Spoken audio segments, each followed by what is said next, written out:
त्यावेळेची जी परिस्थिती म्हणजे मी एक तरुण राजकीय अभ्यासक म्हणून हे म्हणू शकतो की त्यावेळेला म्हणजे मुख्यमंत्री आणि मंत्री सहजपणे नैतिकतेच्या बॅकग्राऊंडवरती राजीनामे देत होते. आज ती परिस्थिती कुठेच राहिलेली नाही आहे. म्हणजे तो काळ आणि आजच्या काळामध्ये जमीन आसमानाचा फरक आपल्याला पाहायला मिळतो. आपल्याला काय वाटतं याच्याबद्दल? तो ह्याचा राजकीय वर्क कल्चरचाच भाग आहे.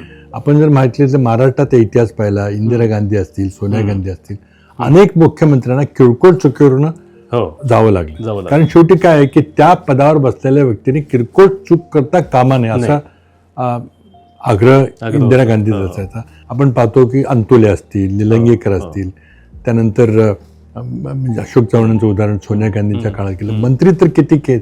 दिल्लीला आमचे बन्सल होते, नंतर अश्विनी कुमार होते, नंतर राजांना तर तुरुंगात जावं लागलं, कलमाडींना तुरुंगात जावं लागलं.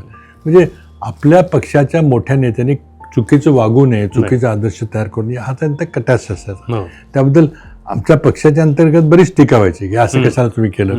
आणि आजच्या युगामध्ये आपण जर पाहिलं तर काही प्रकरणं जरी घडली तर काही कोणाला शिक्षा होत नाही आणि उलट त्याला प्रोत्साहन दिलं जातं. जे महाराष्ट्रामध्ये जे पक्षांतर झालं एकनाथ शिंदे यांच्याकडून, त्याला केंद्रातून प्रोत्साहन होतं की तुम्ही येणं प्रकारे सत्ता स्थापन करा, काही किंमत मोजावी लागली तरी चालेल. आता भ्रष्टाचाराचा प्रश्न राहिलाच कुठं.